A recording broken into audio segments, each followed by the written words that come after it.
भक्तों, आपने बहुत से ग्रंथों के बारे में सुना है, पुराणों के, उपनिषदों के, स्मृतियाँ, वेद, लेकिन क्या आपने कभी एक दिव्य ग्रंथ भक्तमाल के बारे में सुना है?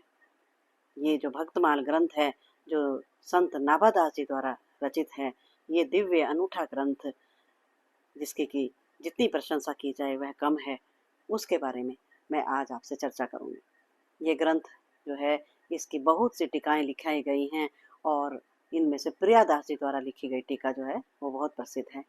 इस ग्रंथ में जितने भी आज तक भक्त हुए हैं, उनकी भक्ति, उनके गुणों, उनकी कथाओं का बहुत ही सरल और सरस वर्णन किया गया है, जिससे कि सभी संत महात्मा और साधक जो है इस ग्रंथ को अवश्य ही पढ़ते हैं और उन भक्तों की भक्ति से प्रेरणा लेकर अपनी भक्ति को आगे बढ़ाते हैं।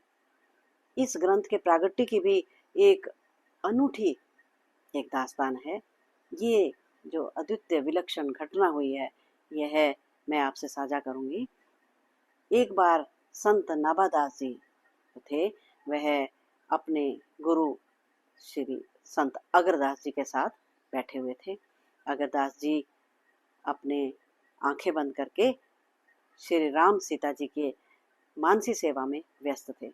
मानसी सेवा का अर्थ है कि वह राम जी को मन ही मन आंखें बंद करके उनकी पूजा कर रहे थे, उन्हें कभी फूल चढ़ा रहे थे, उनकी आरती कर रहे थे, उन्हें हार पहना रहे थे, उन्हें भोग लगा रहे थे और इस प्रकार से वह उनकी मानसी सेवा कर रहे थे। और संत नाभादास जी उनके चरणों में बैठकर उन्हें पंखा झल रहे थे। उसी समय अगरदास जी का एक शिष्य जो था, वह समुद्री जहाज से यात्रा कर रहा था और वह उसका जहाज जो था वह अचानक ही भंवर में फंस गया और उसने उसी समय अपने गुरु संत अगरदास जी को याद किया।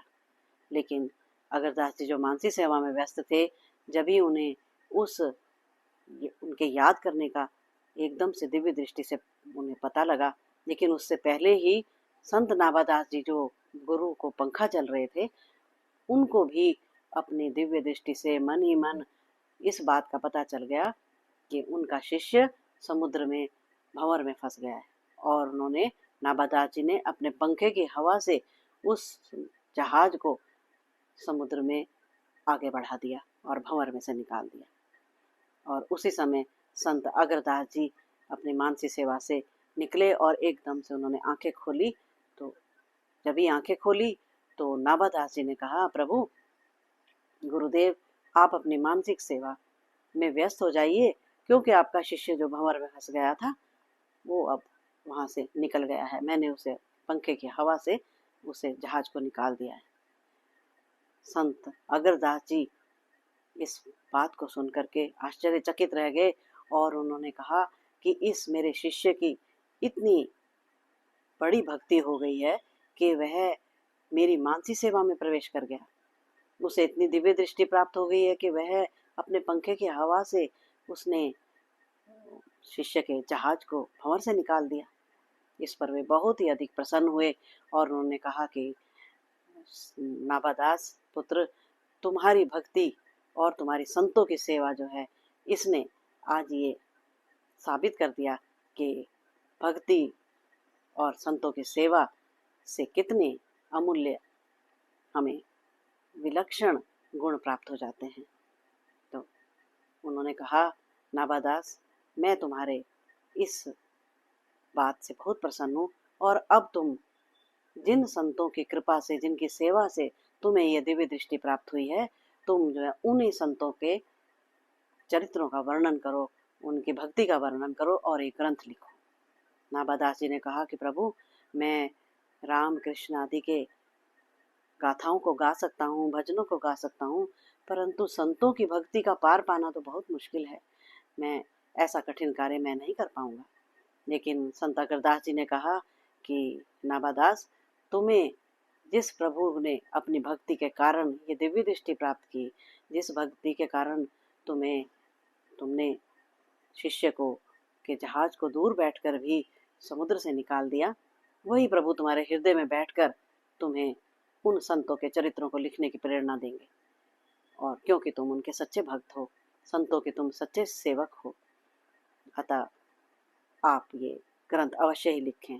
इस प्रकार नाभादास जी ने गुरुदेव की आज्ञा से उस ग्रंथ को लिखना आरंभ किया और इस अद्भुत अनूठे ग्रंथ को उन्होंने रचा, जिसमें कि आज तक के जितने भी हमारे भारत में संत हुए हैं, भक्त हुए हैं, उन सब के चरित्र गुण, उनके अनुभव, भक्ति से संबंधित उनकी बातें इस ग्रंथ में उन्होंने समावेशित की हैं। तो ये ग्रंथ बहुत ही अनुकरणीय, पढ़ने के योग्य है और यदि आप इस ग्रंथ को पढ़ेंगे तो अवश्य ही आपकी भक्ति दिनों दिन आगे बढ़ेगी। उन चरित्रों को सुनकर प्रभु के ऊपर विश्वास हमारा बढ़ता है, क्योंकि यदि उन भक्तों को भगवान की प्राप्ति हुई है, उन भक्तों को ऐसे ऐसे अनूठे अनुभव हुए हैं, तो हमें भी अवश्य ही होंगे। इस प्रकार ये भक्तमाल ग्रंथ हमें सबको अवश्य ही पढ़ना चाहिए, जिसके बारे में आपको मैंने ये सच्ची घटना वर्णन की है और यह कोई कल्पना नहीं है, बल्कि सचमुच ही ये घटना घटित हुई है, जिसके कारण भक्तमाल ग्रंथ की रचना हुई है। इस ग्रंथ को अवश्य ही पढ़ें।